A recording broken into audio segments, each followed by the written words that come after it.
ఆ గురుకుల పాఠశాల ఎస్సీకి సంబంధించి ఈరోజు దాన్ని తీసేసి ఎంతోమంది పేద విద్యార్థులకు అన్యాయం జరుగుతుంది.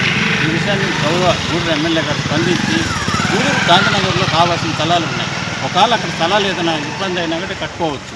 ఎన్నో స్థలాలు ఖాళీలు ఉన్నాయి కాబట్టి అక్కడ దాన్ని నిర్మాణం జరిపించి పేద విద్యార్థులను ఆదుకోవాలని మేము బీఎస్పీ పార్టీ తరఫున ముఖ్యంగా డిమాండ్ చేస్తున్నాం. ఎందుకంటే ఈ మధ్య ఎస్సీ ఆప్షన్ కూడా సొసైటీలో ఉన్న దాన్ని కూడా తొలగిస్తున్నారన్న. అంటే ఇప్పుడు డివిజన్ మారినప్పుడు జిల్లాలు మారిన తర్వాత చిట్టమూరు మరియు వాకాడు వీటిల్లో కొన్ని తొలగిపోతున్నాయి. అన్నీ సూళ్ళూరుపేట మధ్యలోకి వెళ్ళిపోతున్నాయి.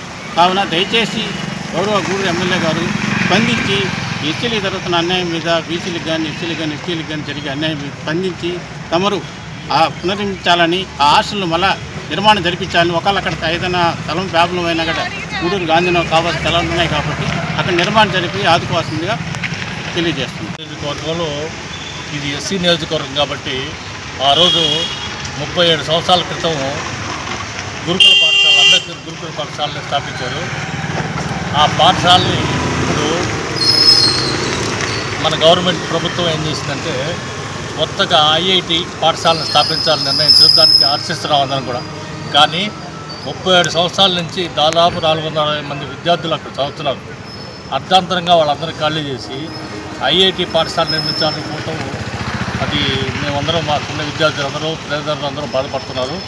కాబట్టి మేము కోరుకునేది అంటే ప్రభుత్వ స్థలాలు బొచ్చుబోళ్ళు ఉన్నాయి, బీడుపడిపోయిన పాఠశాలలు ఎన్నో ఉన్నాయి. అట్లాంటి చోట తాత్కాలికంగా దాన్ని ఏర్పాటు చేసి అక్కడుండే పాఠశాలని మూసివేయకూడదని కోరుకుంటూ కలెక్టర్ గారికి ప్రభుత్వానికి తెలియజేయమని చెప్పి అర్జీ ఇచ్చి తెలియజేస్తున్నాం. అట్లే మన ఎమ్మెల్యే గారు కూడా ఉన్న పాఠశాల పోతే మళ్ళీ తెచ్చుకోలేం కాబట్టి తప్పనిసరిగా దాన్ని యథాతథంగా కొనసాగించాలని బహుజన సమాజ్ పార్టీ తరఫున మేము కోరుకుంటున్నాం.